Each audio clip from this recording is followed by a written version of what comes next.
Bonjour mes chères vierges, je vous remercie de me retrouver pour cet horoscope du mois d'août 2016. Je souhaite un joyeux anniversaire au premier décan qui célébrera une nouvelle année à la fin de ce mois d'août. Alors que nous réserve ce mois? On a pour première carte la très jolie lame du soleil qui est, il faut le dire, plus en relation, en connexion avec les histoires du cœur ou en tout cas des émotions qu'autre chose. C'est notre interaction aussi avec les autres, avec les êtres. Donc ça peut être aussi les interactions sociales dans un cadre personnel tel que les relations interpersonnelles. Mais c'est vrai que le soleil reste une carte qui symbolise l'amour par excellence et qui, en ce sens, va encourager les moments partagés à deux ou à plusieurs. C'est une carte qui peut annoncer évidemment une rencontre, mais aussi un retour, c'est-à-dire quelqu'un qu'on n'avait pas revu depuis longtemps et avec qui on a enfin un tête-à-tête qui était attendu aussi lui depuis longtemps. Le soleil, effectivement, avec ces deux personnes qui se font face, peut évoquer les étreintes, mais peut aussi évoquer des événements sociaux au cours desquels on va pouvoir enfin s'octroyer le tête-à-tête tant désiré ou obtenir la conversation tant recherchée. En tout cas, le soleil encourage à ce niveau à s'ouvrir et à faciliter les rencontres ou les situations au cours desquelles on pourrait déclarer sa flamme ou affirmer ses sentiments ou renouveler son affection, son attachement. C'est une carte aussi qui peut, de façon beaucoup plus anecdotique, mentionner le temps passé avec la famille, mais aussi le souhait, l'envie de peut-être créer un foyer, d'avoir des enfants. Effectivement, la carte du soleil est liée également à tout ce qui est petite enfance et donc peut encourager à ce niveau-là les événements autour des enfants. Alors par exemple, vous vous demandez si vous voulez être puériculteur, il faut y aller quoi. c'est un peu spécifique ce que je dis, mais c'est pour ouvrir cette interprétation. Alors ce soleil, il a un peu sa lune, alors c'est pas la lune en l'occurrence, mais il a un peu son contretemps, puisque nous avons la carte du pendu dans les obstacles, il en faut bien une. Et c'est vrai que la carte du pendu est une carte de blocage, c'est une carte aussi qui évoque beaucoup de restrictions ou de limitations dans son quotidien. Ça peut être aussi bien matériel que émotionnel. Jusque-là, par exemple, on avait gardé la bouche fermée sur certains sujets et on a peut-être une période du mois d'août qui va être comme ça et ça va être pas forcément facile à vivre parce que c'est toujours ressenti comme une période d'entrave quand ta carte se trouve dans les obstacles, mais ça peut être néanmoins nécessaire. C'est-à-dire il va y avoir une période comme ça où les choses risquent d'être en stand-by et où il faudra un peu ronger son frein, mais bon, ce sera une période parce qu'on a la carte du chariot qui, elle, réinjecte du mouvement et une nouvelle dynamique et une nouvelle énergie à ce tirage qui est, disons-le, un peu appesanti par ce pendu dans les obstacles. Alors, le pendu, c'est aussi le passé, notre attachement à certaines personnes, à certaines choses, à certaines situations. Le pendu traîne toujours son lot de casseroles, a toujours ses squelettes au placard, donc ça peut être aussi quelqu'un du passé que l'on revoit. Alors, de façon, parce qu'on a le soleil dans la carte en vis-à-vis avec laquelle dialogue le pendu. Or, ce soleil et ce pendu, c'est vrai que je vous disais, on a un contretemps un peu. On pourrait, au cours du mois d'août, passer d'une période comme qui dirait ensoleillé à un temps un peu plus pluvieux, je dis ça métaphoriquement évidemment. Ça peut être l'inverse aussi, ça peut être tout va mal, le mois d'août démarre mal et puis les choses se rétablissent à la fin du mois. Ça peut être en tout cas la dynamique l'un ou l'autre.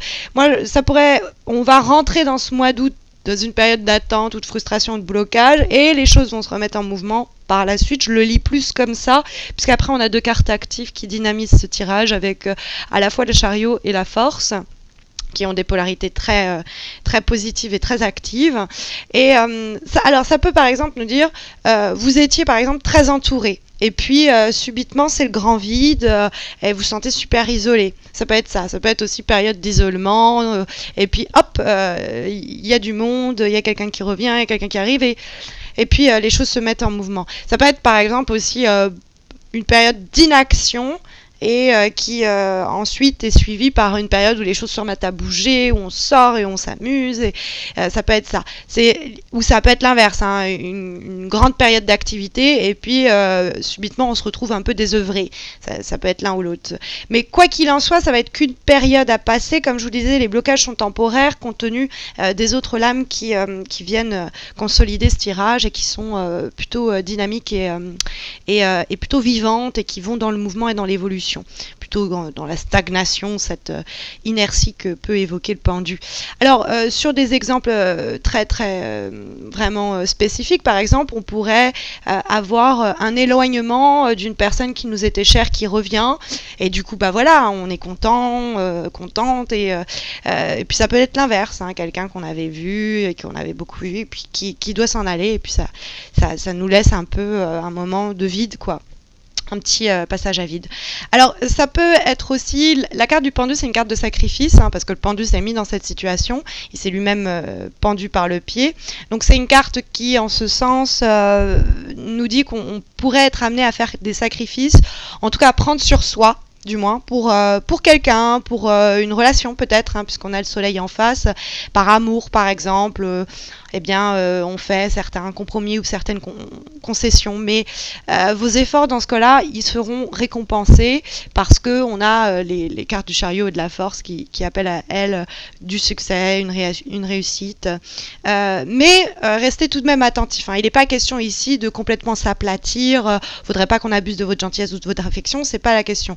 Mais c'est une carte qui va signaler dans les obstacles pendus un déséquilibre au niveau de ses sacrifices. Donc soit on n'en fait pas assez, par exemple par ego, parce que le soleil est une carte qui est aussi pleine d'ego, on s'aime bien, mais ça peut être aussi on en fait trop, hein, par amour ou par intérêt aussi, parce que le soleil cherche à briller, à récolter un format de gloire, etc. Donc ces deux cartes enfin nous signalent il n'est pas important que il est important plutôt, il n'est pas impossible que vous soyez dans une situation où vous serez là pour quelqu'un. C'est-à-dire que là pour l'aider. Quelqu'un peut-être par exemple qui revient du passé et qui a traversé une période difficile où vous n'aviez pas entendu parler depuis un bout de temps, mais c'est parce que ça allait pas pour lui ou pour elle.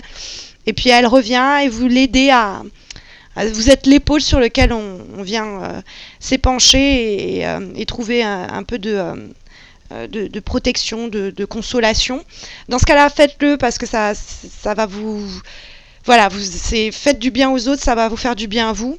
Ça peut être aussi des blessures du passé qui vous sont communes. Vous avez vécu des choses similaires ou vous avez vécu ça ensemble. Ça peut être des choses que vous allez pardonner ou qu'on va vous pardonner.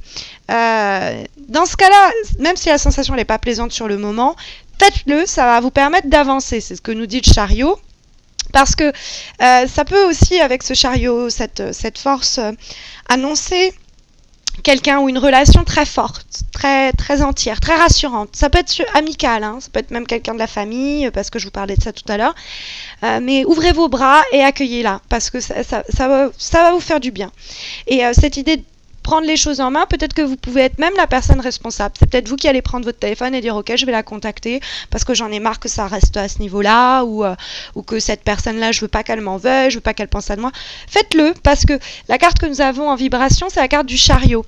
Et la carte du chariot, c'est quelqu'un qui n'hésite pas à mettre la main à la pâte et à remonter les manches pour dire ok. Surtout avec la force, hein, qui aussi prend les problèmes à bras le corps et qui ces deux cartes sont des cartes très volontaires, très énergiques, de volonté de maîtrise des situations. On gère avec cette carte, on veut gérer, on veut surmonter les obstacles, on veut se défaire des problèmes qui nous ralentissaient jusque-là, qui nous empêchent vous voyez, lui s'est défait de tous les bagages qui l'empêchaient de foncer à toute allure.